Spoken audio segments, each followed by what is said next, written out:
Emma never planned to step foot inside the Whitmore mansion. She was just covering her younger sister Lily's shift as a maid. Lily had fallen sick, and Emma couldn't let her lose the job they desperately depended on.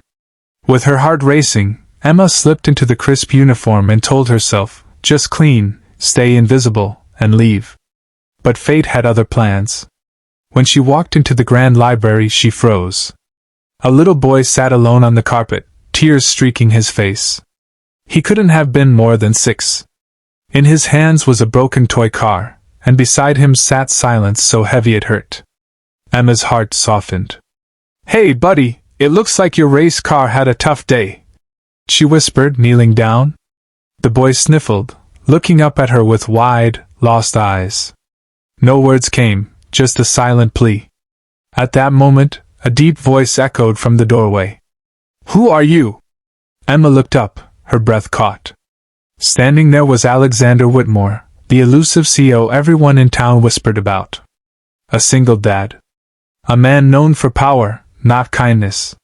His piercing gaze shifted from her uniform to his son. And for a brief second, Emma saw something raw in his eyes: loneliness. She had only come to cover a shift. But in that moment, Emma realized life had just handed her something much bigger. Alexander Whitmore's presence filled the room like a storm cloud. Emma swallowed hard, unsure whether to stand or apologize. But before she could say a word, the boy clutched her hand tighter, refusing to let go. I'm covering my sister's shift," Emma stammered. "She wasn't well." Alexander's brow furrowed. Normally, he would have dismissed staff for such a breach of protocol, yet something about the way his son clung to this stranger halted him. "Ethan doesn't usually let anyone near him," Alexander said quietly, almost to himself.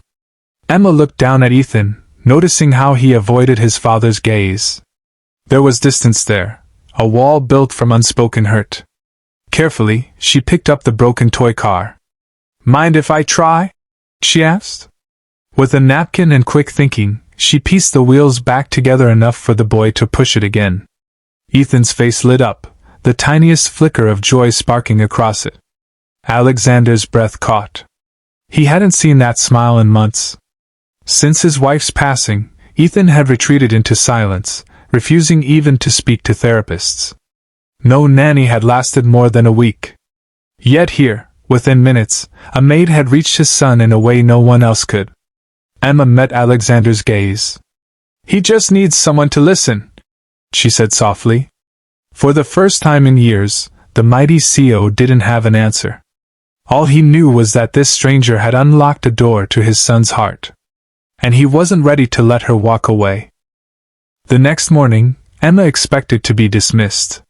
She had barely slept, replaying the previous evening over and over. But instead of a termination notice, she found herself summoned to Alexander's office. The room was vast, lined with shelves of books and glass windows that overlooked the estate.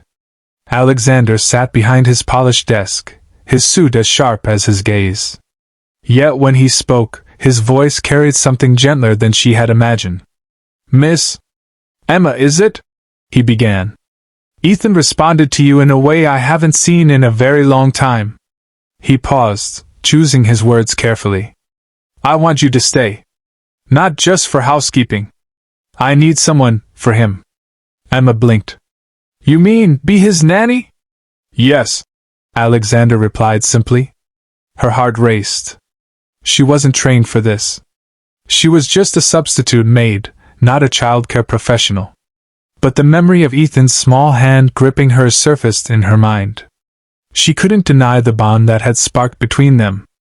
"I don't know if I'm qualified," she admitted. Alexander leaned forward, his expression uncharacteristically vulnerable. "Qualifications don't matter. What matters is trust. And my son trusts you." Emma felt a lump rise in her throat. Behind the intimidating CEO facade was a grieving father desperate to help his child heal.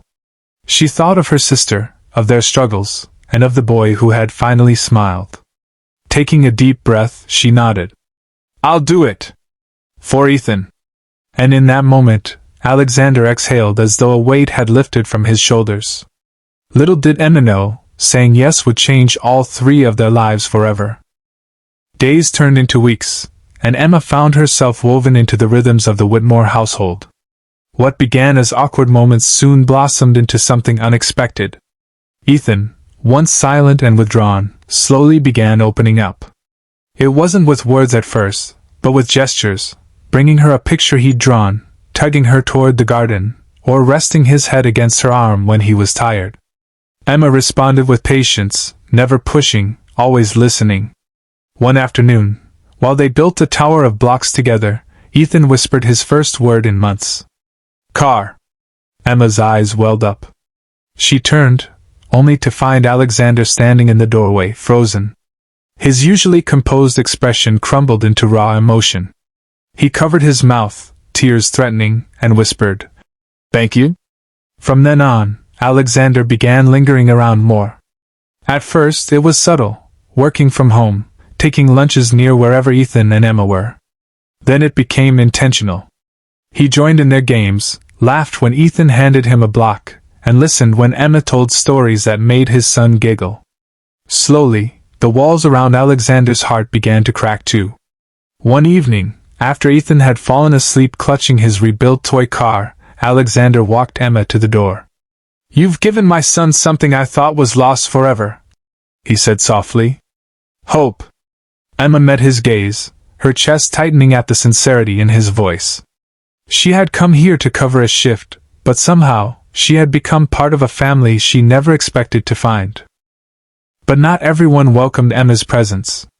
One morning, as she entered the estate, she overheard two longtime staff whispering. "The CO seems too comfortable with her," one said sharply.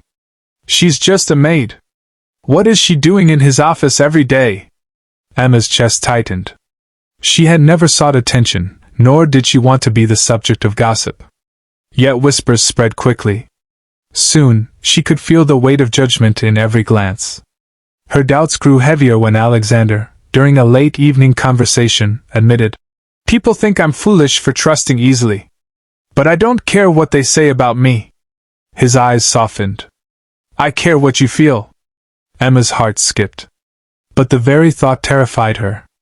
Could someone like her, ordinary, struggling, really belong in the life of someone like him? The breaking point came when Ethan clung to her one night, refusing to let her go. "Stay," he whispered, his voice fragile but clear. Alexander stood behind him, silent, but his eyes pleaded the same. Emma's emotions tangled, fear, love, belonging. She wanted to stay, more than anything, but the voices of doubt echoed louder. I don't know if I should," she whispered. Alexander reached for her hand, his voice firm yet tender. "Emma, don't let the world tell you what you deserve. You've already changed ours." And as Ethan's small fingers curled around hers, Emma realized the choice wasn't about her worth, it was about love. The turning point came on a rainy evening. Ethan woke from a nightmare, crying out in fear. Emma rushed to his side, soothing him until his sobs softened. Alexander arrived moments later, his face pale with worry, but when he saw Ethan asleep in Emma's arms, something shifted in him. He knelt beside her, his voice breaking. "I've built empires, negotiated deals, faced rooms full of men trying to tear me apart.